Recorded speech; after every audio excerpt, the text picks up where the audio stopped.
Mga minamahal kong mga kababayan, sa ngalan po ng aking pamilya,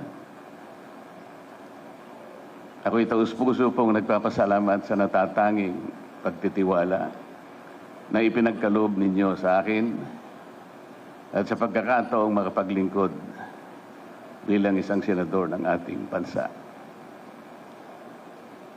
Ang tagumpay na aking nakamit ay tagumpay po nating lahat. Para sa akin po,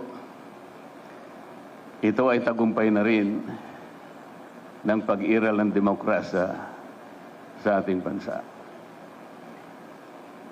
Isang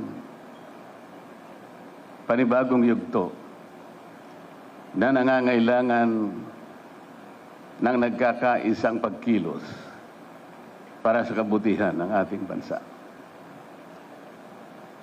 Ang pagtitiwalang ito ay hindi lamang katuparan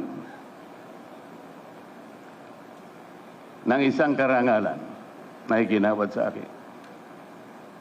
Higit sa lahat, ito po ay sumasagisag sa isang mahalaga ngunit mabigat na pananagutan.